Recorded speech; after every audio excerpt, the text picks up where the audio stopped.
बिस्मिल्लाहिर्रहमानिर्रहीम। अस्सलाम वालेकुम स्टूडेंट्स, वेलकम बैक। जी स्टूडेंट्स, कैसे हैं सब? आई होप के सब खैर आफियत से होंगे। तो स्टूडेंट्स, आज हम SHM and waves class 10th का जो फर्स्ट चैप्टर है उसका जो आर्टिकल है शॉक एब्जॉर्बर, जो कि डैम्ड ऑसिलेशन हम पढ़ रहे थे, उसका जो अगला पार्ट था। तो अब हम शॉक एब्जॉर्बर को डिस्कस करते हैं कि ये क्या है और ये किस तरह जो है वो ऑसिलेशन को डैम्प करता है। अब फ़र्ज़ करें जी हमारे पास एक स्प्रिंग है और इसके साथ हमने एक मैश को बांधा हुआ है और इसको हम जब वो यहाँ से पकड़ के मैं इसको जब वो डिस्प्लेस करता हूँ और उसको छोड़ता हूँ, तो क्या होगा कि ये जो मैश है जो कि स्प्रिंग के साथ अटैच्ड है, ये ऑसिलेट करेगा और थोड़ी देर बाद ऑसिलेट करता करता रुक जाएगा। जब इसके इर्द गिर्द हमने क्या कंसिडर किया हुआ एयर है कि ये एयर की मौजूदगी में क्या करता है कि ये ऐसे ऑसिलेट करता रहेगा और कुछ टाइम लगेगा, फिर जाके ये रुक जाएगा, लेकिन ये रुक ज़रूर जाएगा। ठीक है, क्योंकि इसमें जो एयर है वो इसके ऊपर फोर्स अप्लाई करेगी। ठीक है, जब ये ऑब्जेक्ट नीचे आएगा तो एयर इसको ऊपर की तरफ फोर्स लगाएगी और जब ये ऑब्जेक्ट ऊपर जा रहा होगा तो एयर जब ऊपर की तरफ से ऐसे नीचे की तरफ फोर्स अप्लाई कर रही होगी। यानी कि हर बार एयर जो है वो इसकी मोशन को क्या करने की कोशिश करती है, डैम्प्ड करने की कोशिश करती है, रोकने की कोशिश करती है और आखिरकार एयर का जो रेजिस्टिव फोर्स है वो कामयाब हो जाता है इस बॉडी को रोकने के लिए। तो ये ऑब्जेक्ट जो कि मैं इसको प्लग करके छोड़ता हूँ तो ये कुछ देर बाद ऑसिलेट करने के बाद कुछ टाइम लेगा और करते करते क्या हो जाएगा, आखिरकार ये रुक जाएगा। But it will take some time, ये कुछ टाइम लेगा रुकने के लिए। लेकिन अगर हम चाहते हैं कि ये जो मोशन है मैं इसको प्लग करूं और ये ऑसिलेट करे और ये जल्दी रुक जाए, ठीक है, ये देर ना लगाए, देर से ना रुके बल्कि जल्दी रुक जाए, इसके लिए क्या करना होगा? अगर मैं इसी सिस्टम को प्लेस कर देता हूँ लिक्विड में, ठीक है, ये मेरे पास कुछ क्या है, लिक्विड है, से वाटर है। तो अब अगर मैं इसी सिस्टम को पानी में प्लेस कर दूं और पानी में प्लेस करने के बाद अब मैं इसको क्या करूं, प्लग करके छोड़ूं, तो अब क्या होगा बनिस्बत ये वाले केस में, इस केस में जब एयर उसके इर्द गिर्द मौजूद थी तो एयर की मौजूदगी में वो सिस्टम क्या करेगा, ज़्यादा टाइम लगाएगा रुकने में। रुक ज़रूर जाएगा लेकिन ज़्यादा टाइम लेगा। लेकिन जब हम इसको पानी के अंदर, किसी फ्लूइड में, पानी के अंदर हम इसको जब क्या करते हैं, ऑसिलेट करवाएंगे, तो क्या होगा, ये ऑब्जेक्ट जल्दी रुक जाएगा। ठीक है, तो ऐसा क्यों होगा? ऐसा इसलिए होगा क्योंकि यहाँ पे इसके इर्द गिर्द जो मीडियम है वो एयर है और इसके इर्द गिर्द जो मीडियम है वो हमारे पास क्या है, वाटर है। तो वाटर जब वो एयर की बनिस्बत ज़्यादा रेजिस्टिव फोर्स लगाएगा, ज़्यादा अपोजिंग फोर्स लगाएगा और जितना अपोजिंग फोर्स ज़्यादा होगा ऑब्जेक्ट जल्दी रुक जाएगा। ऐसा ही है। तो एयर भी बेशक उसके ऊपर फोर्स लगा रही थी, लेकिन एयर की बनिस्बत जो वाटर है वो ज़्यादा, जब वो ड्रैग फोर्स लगाएगा, ज़्यादा डैम्पिंग फोर्स जब वो उसके ऊपर लगाएगा और उसको वो जल्दी रोक देगा। तो पानी की मौजूदगी में यही सिस्टम जब वो थोड़ी देर बाद ऑसिलेट करता करता जल्दी रुक जाएगा और यहाँ पर क्या देखते थे हम कि यहाँ पे ज़्यादा देर बाद जाके वो रुकता था। तो इससे हमने एक रिज़ल्ट निकाला कि जब हम इसी सिस्टम को किसी लिक्विड में डालते हैं तो लिक्विड ज़्यादा विस्कस होता है एज़ कम्पेयर टू एयर। तो ज़्यादा विस्कस होने की वजह से ये ज़्यादा रेजिस्टिव फोर्स अप्लाई करेगा इस सिस्टम के ऊपर, जिसकी वजह से ये सिस्टम जब वो जल्दी डैम्प हो जाएगा, जल्दी रुक जाएगा, अपनी ऑसिलेशन जल्दी ख़त्म कर लेगा। लेकिन एयर की मौजूदगी में ये सिस्टम जब वो ज़्यादा देर तक ऑसिलेट करता रहेगा और ज़्यादा टाइम लेगा रुकने के लिए। लेकिन हम चाहते हैं कि जल्दी रुके सिस्टम। ठीक है, तो यही सिस्टम जब वो, यही कॉन्सेप्ट हम शॉक एब्जॉर्बर में अप्लाई करते हैं। ठीक है, जैसे कि ये मेरे पास एक शॉक एब्जॉर्बर का स्प्रिंग है जिसका अपर पार्ट जब वो हमने एक गाड़ी की फ्रेम के साथ जोड़ा हुआ है और इसका जो निचला हिस्सा है उसको हमने टायर के एक्सल के साथ अटैच किया हुआ है। ठीक है, और गाड़ी फ़र्ज करने जा रही है। अब अगर खाली स्प्रिंग को हम सोचें, खाली स्प्रिंग को सोचें तो अगर गाड़ी जब वो ऐसे जाएगी और कोई रास्ते में जब वो कोई बम्प आएगा, कोई खड्डा वगैरह आएगा, कोई स्पीड ब्रेकर आएगा, तो गाड़ी जब उसमें से गुजरेगी, तो अगर हमने गाड़ी के शॉक एब्जॉर्बर में सिर्फ हमने ये स्प्रिंग लगाया होगा, तो सोचें गाड़ी जब गुजरेगी तो ये स्प्रिंग जब वो ऐसे ज़्यादा देर तक ओसिलेट करता रहेगा और ज़्यादा देर तक ओसिलेट करने के बाद वो आहिस्ता आहिस्ता आहिस्ता आहिस्ता आहिस्ता रुकेगा। तो गाड़ी जब वो ज़्यादा देर तक जब वो स्पीड ब्रेकर से गुजरेगी तो ज़्यादा देर तक वो ओसिलेट करती रहेगी अगर हम सिंपल स्प्रिंग ही यूज़ करें। ठीक है, हम शॉक एब्जॉर्बर जो है उसकी जगह पे हम सिर्फ स्प्रिंग का ही सहारा लें, तो गाड़ी जब किसी ऐसी जगह से गुजरेगी, खड्डे वाली जगह से गुजरेगी, तो वो ज़्यादा देर तक ओसिलेट करती रहेगी। जस्ट लाइक ये वाला सिस्टम कि जिसमें हमने एयर की मौजूदगी में इस सिस्टम को, इस मैश को ओसिलेट करवाया था, तो ये ज़्यादा देर तक ओसिलेट करता रहेगा। इसी यही हाल जब वो गाड़ी के अंदर होगा अगर हम सिंपल ये वाला स्प्रिंग इस्तेमाल करेंगे। ठीक है, तो जब गाड़ी जब वो किसी ऐसी जगह से गुजरेगी जहाँ पे ओसिलेशन का होना ज़रूरी है, जहाँ पे गाड़ी उछलेगी, तो ये गाड़ी जब वो ज़्यादा देर तक उछलती रहेगी, तो उस गाड़ी के अंदर रखा हुआ सामान या कोई मुसाफिर जब वो ज़्यादा देर तक क्या करते रहेंगे, वाइब्रेट करते रहेंगे, ओसिलेट करते रहेंगे, उछलते रहेंगे, जो कि ज़्यादा सूटेबल नहीं है हमारे लिए। जब वो कंफर्टेबल नहीं, वो वाली सिचुएशन हमारे लिए कंफर्टेबल नहीं होगी। तो हम चाहते हैं कि गाड़ी जब उसमें से गुजरे किसी स्पीड ब्रेकर से तो वो ओसिलेट करे और जल्दी उसकी ओसिलेशन जब वो ख़त्म हो जाए।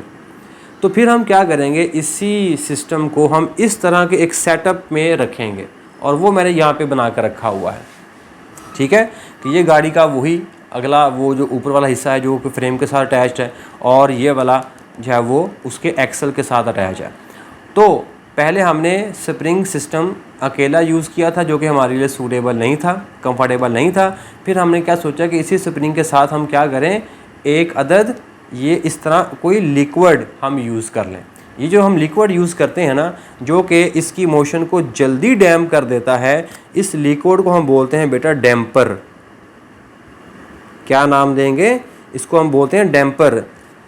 ठीक है, कि ऐसा सब्सटेंस, ऐसी सिचुएशन, ऐसा इफ़ेक्ट जो कि ओसिलेशन को जल्दी रोक देता है, उस ऑब्जेक्ट को, उस सब्सटेंस को हम क्या बोलेंगे, डैम्पर। ठीक हो गया। तो जब हमने इसी एक्सल को रख दिया कहाँ पर, इस तरह के सिचुएशन में, यानी कि हमने एक लिक्विड के सिचुएशन में हमने इसको रख दिया, तो अब ये स्प्रिंग इसके साथ अटैच है अभी भी। ठीक है, ये वाला स्प्रिंग जो इसके साथ अभी भी अटैच, लेकिन वो मैंने बनाया नहीं है, सिर्फ समझाने के लिए बनाया है। ठीक है, तो इसको आपने इसके साथ ही ऐसे कंसिडर करना है, वो बाद में बना भी दूंगा। अब क्या होगा, अब जब ये इस तरह का हम सेटअप रखेंगे, तो इस तरह के सेटअप में क्या होगा, ये अब देखें कि ये मैंने गाड़ी का जो ऊपर वाला हिस्सा जो कि गाड़ी की बॉडी के साथ अटैच होता है, उसके साथ मैंने एक अदद पिस्टन रखा हुआ है। ये पिस्टन है। ठीक है, इसके साथ मैंने एक पिस्टन अटैच किया हुआ है और पिस्टन के नीचे ये मैंने क्या भर दिया हुआ है, लिक्विड भर दिया हुआ है, लिक्विड। ठीक है, लिक्विड हो गया और उसके साथ ये वाला हिस्सा जो है वो गाड़ी के एक्सल के साथ अटैच होगा। अब क्या होगा, अब जब गाड़ी ऐसे जाएगी, किसी स्पीड ब्रेकर से गुजरेगी, तो पहले जब स्प्रिंग था, ये नहीं था, सिर्फ स्प्रिंग था, तो वो गाड़ी ज़्यादा देर तक उछलेगी। लेकिन लिक्विड की मौजूदगी में, जिस तरह यहाँ पे हुआ था कि अब लिक्विड की मौजूदगी में ये सिस्टम जब वो उछलता तो है, लेकिन थोड़ी देर उछलता है और जल्दी जब वो डैम्प हो जाता है, अपनी ओसिलेशन जल्दी ख़त्म कर लेता है। यही सिचुएशन यहाँ पर होगी कि जब वो हम लिक्विड की मौजूदगी में जब ओसिलेट करवाएंगे, तो लिक्विड की मौजूदगी में ये तो खैर मूव नहीं करेगा, ये तो फिक्स्ड है। ये वाला हिस्सा जब वो ऐसे ऊपर नीचे मूव करेगा, जब ये वाला हिस्सा ऊपर नीचे मूव करेगा, तो ये जो पिस्टन है ये ऐसे नीचे आएगा, फिर ऊपर आएगा, फिर ऐसे नीचे आएगा, फिर ऊपर आएगा। ठीक है, तो ये लिक्विड क्या करेगा, इस पिस्टन को जल्दी रोक देगा, जल्दी डैम्प कर देगा, जैसा कि यहाँ पे हो रहा था। ठीक है, यहाँ पे ऑसिलेशन ज़्यादा देर तक हो रही थी, लेकिन यहाँ पे क्या हुआ था, जल्दी डैम्प हो गया। इसी तरह यहाँ पे भी क्या होगा, ये आएगा नीचे, ये कंप्रेस होगा, तो कंप्रेस होने के नतीजे में क्या होगा, इसकी जो मोशन है, ये जो पिस्टन है ये ज़्यादा उछलना चाहता है, लेकिन इस लिक्विड की मौजूदगी में क्या होगा, ये ज़्यादा देर तक उछलेगा नहीं और जल्दी अपनी मोशन को इस तरह क्या कर लेगा, जल्दी डैम्प कर लेगा।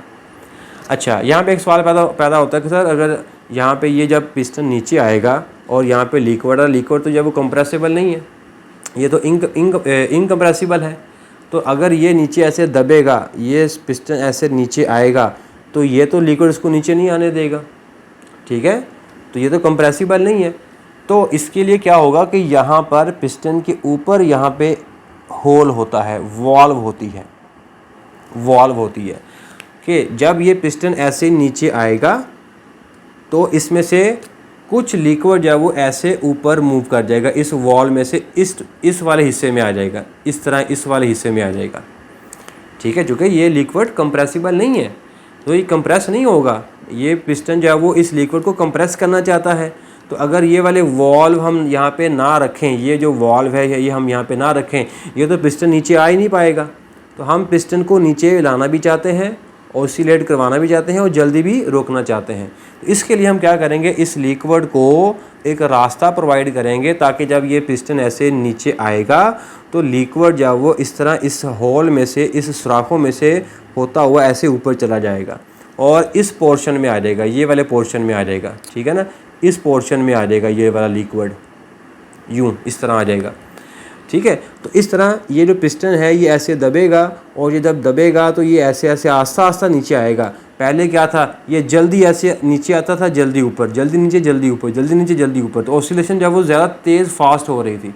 लेकिन अब इस लिक्विड की मौजूदगी में क्या होगा, ये पिस्टन जब वो ऐसे नीचे आएगा, आस्ता आस्ता नीचे आएगा और फिर आस्ता आस्ता जब ऊपर जाएगा, फिर आस्ता आस्ता नीचे आएगा, फिर आस्ता आस्ता ऊपर जाएगा लिक्विड की मौजूदगी में, जिससे लिक्विड क्या करेगा, इस पिस्टन के ऊपर ड्रैग फोर्स, रेजिस्टिव फोर्स ज़्यादा अप्लाई करेगा। जिस तरह यहाँ पे इस पानी ने इसको जल्दी डैम कर लिया था, पानी ने इसके ऊपर ज़्यादा फोर्स लगाई थी एज़ कम्पेयर टू एयर, इसी तरह यहाँ पे लिक्विड जब इस पिस्टन के ऊपर ज़्यादा फोर्स लगाएगा और ये जो पिस्टन ऐसे ऑसिलेट कर रहा होता है ये उसको जल्दी डैम कर देगा और करते करते उसको जल्दी रोक देगा, ठीक है। तो जब ये पिस्टन ऐसे नीचे आएगा तो ये लिक्विड इन सुराखों में से ऐसे ऊपर चला जाएगा जब ये पिस्टन नीचे आएगा, ठीक है। और जब पिस्टन जब नीचे आकर जब दोबारा ऊपर जाएगा, जब ये दोबारा ऊपर जाएगा, एक्सपैंड होगा, तो यही जो लिक्विड जो ऊपर यहाँ पे भर गया था, ये वाला पोर्शन भर गया था, ये वापस क्या हो जाएगा, इसी सुराखों में से वापस नीचे आ जाएगा, ठीक है ना। पहले इसको ऐसे कंप्रेस होना है। तो जब ये कंप्रेस होना है, जैसे ये फर्ज करिए पिस्टन है, ये पिस्टन, ये हमारे पास हुआ पिस्टन, इसके अंदर ये दो सुराख हैं।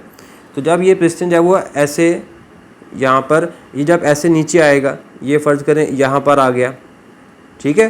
जब ये ऐसे यहाँ पर आएगा तो यहाँ पे जो लिक्विड है वो क्या करेगा, इन सुराखों में से ऐसे ऊपर चला जाएगा, ठीक हो गया। अब इसको वापस ऊपर भी तो आना है पिस्टन को। जब ये पिस्टन वापस ऊपर आएगा मतलब ये एक्सपैंड होगा। जब ये एक्सपैंड होगा तो यहाँ का जो लिक्विड यहाँ पे भर गया था ये दोबारा वापस इसी पोर्शन में वापस आ जाएगा जब ये ऐसे ऊपर एक्सपैंड होगा। तो लिक्विड की मौजूदगी में ये जो ऑसिलेशन है ये जल्दी डैम्प हो जाती है, ये कहने का मतलब हमारा, ठीक है ना, कि ये लिक्विड की मौजूदगी में, जिस तरह इस पानी की मौजूदगी में क्या हो रहा था, ये जल्दी ऑसिलेट अपनी ख़त्म कर लेता है, ऑसिलेशन जल्दी ख़त्म कर लेता है। इसी तरह अगर हम सिंपल स्प्रिंग को यूज़ करें तो स्प्रिंग तो जब वो ऐसे वाइब्रेट करता रहेगा, ज़्यादा देर तक ऑसिलेट करता रहेगा, तो गाड़ी भी जब वो ज़्यादा देर तक उछलती रहेगी।